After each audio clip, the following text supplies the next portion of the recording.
What is up, everyone? It's your boy Yaya, back like I never left, and it's that time of the year again where Game Awards came out swinging, dog. However, even I personally believe 2021 was outstanding and an outstanding year for video games, but that does also depend on your taste. I will say this list for fighting games is way better than 2020's, because if you know, you know. Like, they cutting the servers off. They just picked. I'm sorry. Real talk. I think the highs do outdo the lows with the fighting game genre in 2021. And this year was very exciting and outstanding for the fighting game genre alone. We had so many different sub-genres coming out this year. We even got the rebirth of Virtua Fighter 5 Ultimate Showdown. That's crazy. However, we can only have one winner, and one winner only. So comment down below what you believe is the best fighting game of the year. The nominees for the Game Awards Best Fighting Game of 2021 are Demon Slayer, Kimetsu no Yaiba, The Hinokami Chronicles, Melty Blood type Lumina, Guilty Gear Strive, Nickelodeon All-Star Brawl, and Virtua Fighter 5 Ultimate Showdown. Who is Yaya's favorite fighting game of 2021? The fighting game of the year? Subscribe. Make sure you hit the bell so you don't forget every notification, alright? And you already know, LGI, let's get it, let go. Alright, so I've decided I'm gonna do this like this. I'm gonna have two winners. However, I'm going to have it broken down by gameplay and overall package. I think it's important for me to talk about which has the most fun or shocking gameplay, and also talk about which one is gamed by today's standards. I also understand that the features a lot of fighting game fans, yes, even the casuals, see different than people who are not as enthusiastic about the fighting game genre entirely. So enough of all of that background and disclaimers. Let's get into our first game I want to talk about is Virtua Fighter 5 Final Showdown. This game is really fun, and seeing them port VF5 in the RGG engine is outstanding for Virtua Fighter graphically. I think the game itself has pretty much every feature a fighting game should have. I think what's hype about this game is that specifically when you legit start the game up, you will see matches playing out around the world. That way you always know something is happening in game, which is pretty cool. Most of the time you don't even want to play, you just want to watch other people be cooler than you. However, the main problem is the netcode. Remember the Zorb netcode memes? It was not it. However, I am super happy Virtua Fighter 5 got nominated in the Game Awards. My only issue with Virtua Fighter 5's gameplay is that I feel like I like things like Tekken, Dead or Alive, and Soul Calibur more. However, this is still fun in its own right. That's just my personal preference. Next is Nickelodeon All-Star Brawl. I love this game's gameplay so much. I think from a gameplay perspective, this will be my gameplay winner. However, there is another game. I just gotta think about it before I finish the video, okay? What I really love about this game is that it has an 8-way dash and air dash. Imagine combining like BlazBlue with Smash Bros gameplay. It is so hyped to me. It is so good. I love the game pace and everything.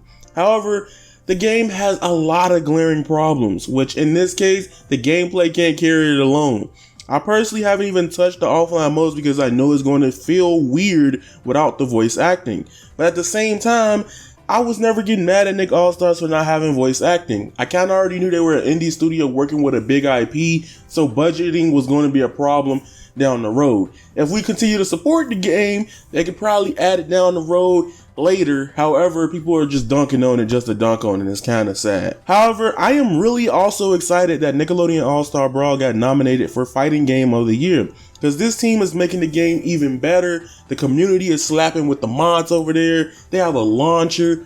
Oh my god, it is so good. It is so good that the feedback I made from my video, the community and the Nick All-Stars team is also working on it, and I really do love it. I love it a lot. Now we're on to the next one. Demon Slayer, Kimetsu no Yaiba, The Hinokami Chronicles. Legit, this game is huge for the niche anime gaming community, but also we gotta start adding it to the fighting games, because even though Arena Fighters may not be the 2D fighting game preference for most of the FGC, these games be putting in numbers. In the first weekend alone, knowing it's Demon Slayer, it dropped 1 million sales by the end of the week. And it only was out for 2-3 days. That's big for an anime game. For people that don't know, before I played or attempted fighting games competitively, I literally played Naruto Storm and Smash Bros all day. With like Street Fighter 4 on the side, and a lot of Tekken Tag Tournament 2 when the homies got bored of the main 2 games I stated a few seconds ago. This game's gameplay is actually really fun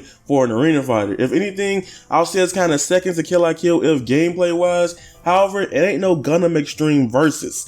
The problem with Demon Slayer is that the content in 2 modes and story mode, which I loved, many people also claim they say they love, many people also claim they hate it because you just walk forward simulator. But the game doesn't really have that much content masqueraded behind a reward system. Also, if you want to be technical, the game online is probably one of the worst for a fighting game. It's like the game wants to be competitively in check with arena fighters, but then it doesn't. It doesn't have online lobbies, it doesn't have tournament mode, it doesn't have a way to pretty much just have multiple friends watching you play, no spectators. It's a lot of problems, and this game has probably one of the worst online experiences that I've had in probably the last 5 or 10 years of video games. I love the gameplay a lot, it is very fun. They can fix it though.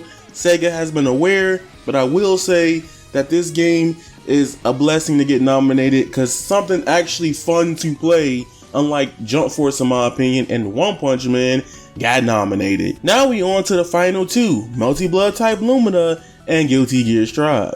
If I'm being honest, Melty Blood Type Lumina and GGST are essentially the same package and deal. The thing in Melty Blood's favor, it has a cheaper price tag for $50 across the board, while Guilty Gear Strive was a price of a normal $60 AAA game today. Actually, it was $70 on PS5, so that even makes it cost a little more. In GGST's favor though, the graphic fits what most people want, and that is the 2.5D Guilty Gear Xrd style of things Team Red of ArcSys has been doing with games like DBFZ, Grand Blue Fantasy Versus. Sorry, it is very, very favorite nowadays when it comes to casuals and fighting games. They don't want nothing else. So many people on Twitter, you're gonna see them say, man, let ArcSys do it. I love it, but yeah, I'm sorry, Melty. I will always love the spray word. I pray it never leaves fighting games, or please be used more, but we still got indie, so I don't really So bottom line, like I said, there can only be one definitive game of the year and one winner for the gameplay. Remember, winning isn't everything, but right now, that's the only thing that matters. Now, from a gameplay perspective, the game of the year will go to Demon Slayer, Kimetsu no Yaiba, Hinokami, winner for best gameplay for fighting games for 2021 has to go to Melty Blood Type Lumina. I know, Nick All-Stars is what I play more because I will drop everything for Avatar characters. If ArcSys said today, we making an Avatar fighting game, every other fighting game irrelevant because I shield that series to the cone of my heart, just like I do Naruto and Kill la Kill. So there you go. Now, the problem with Nick All-Stars is Korra's kind of mid, which I like Korra. Korra's my favorite Avatar character. Yeah, dislike the video. Oh, Korra sucks. Yeah, I don't care. Your mom sucked too. But they ain't that good at that game. So you're gonna have to lose in the Nick All-Stars gameplay category. I'm sorry, Nick, but y'all gotta buff my girl. Buff my girl first. But honestly, I do think Melty Blood Type Lumina wins in the 2021's gameplay department. In my personal opinion, the gameplay is an actual depiction of balancing the hardcore and casualistic style of things within the gameplay. Yeah, the only thing I probably dislike about the mechanics is that every button can be used almost in an auto combo. But even then, when you learn the game, you don't really need it a lot. And if you do, I really like the neutral of it. It fits the more traditional fame for me about it. Can I also throw out a hot take right quick about Melty Blood? I think every complaint about Melty Blood Type Lumina is weird coming from the same people who said, Mashy Blood, oh, you had no defense options. Now you get them, now it's too much. Y'all like this episode from the Courage the Cowardly Dog. But the winner for best fighting game of 2021 is... Body's bullshit's lazy. My heart is lazy. If the word kill me, I don't need a new one under you. Guilty Gear Strive. Now, I'm gonna be real with you. Guilty Gear Strive is a very pretty game. I think even though I have a few gripes as a player with the gameplay, like personally, I dislike the wall breaks in the game. I'm not a big fan of that. And also, I don't like how I can't really control everything in the match. It's complicated. I think Sonic Fox tweeted something like that. But I kind of feel like that's my problem with Strive 2.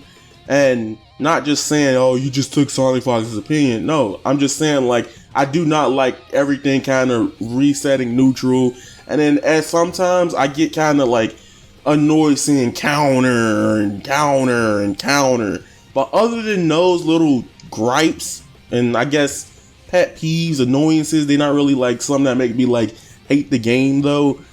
I do think Strive has the best package out of everything. It was surprising to see Arxis turn up with this game, and it's only getting bigger. Every time this game gets some character, it trends. Memes come out. Music gets memed. Everything in the game literally comes off as a positive influence. And also with Guilty Gear Strive, by having the best rollback netcode experience I've had in a AAA or a game that I've actually paid for, because I know Slippy Melee's broken. You know, they netcode really gas, you know what I'm saying? But this has been the pinnacle, and this game is literally in a beautiful direction for the future of the fighting game genre, I believe. So comment down below, tell me, who do you think is 2021's Game of the Year for best fighting game? There's so many different games. Did you play a new fighting game? Did you play an old one?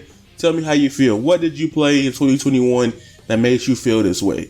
Because everybody has different opinions, but I gotta give it to them if I had to be honest. Anywho, it's your boy Avataryaya, and remember, you guys are golden, and that is raw. Follow me on Twitter at avataryayaTV_. Join the Discord in the description down below. And remember, you already know, I'm out. Peace.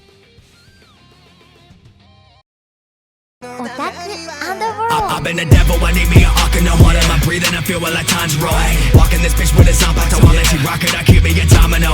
Bitch on my dick, man, I feel like Kazaki. Stretching that pussy out like it's Pilates. I'm snatching the soul like right out of a body. Fire, I spitting, I feel like Dobby. White bitch, blonde hair, looking like Lucy. She from Kyoshi, I paint her face Suki.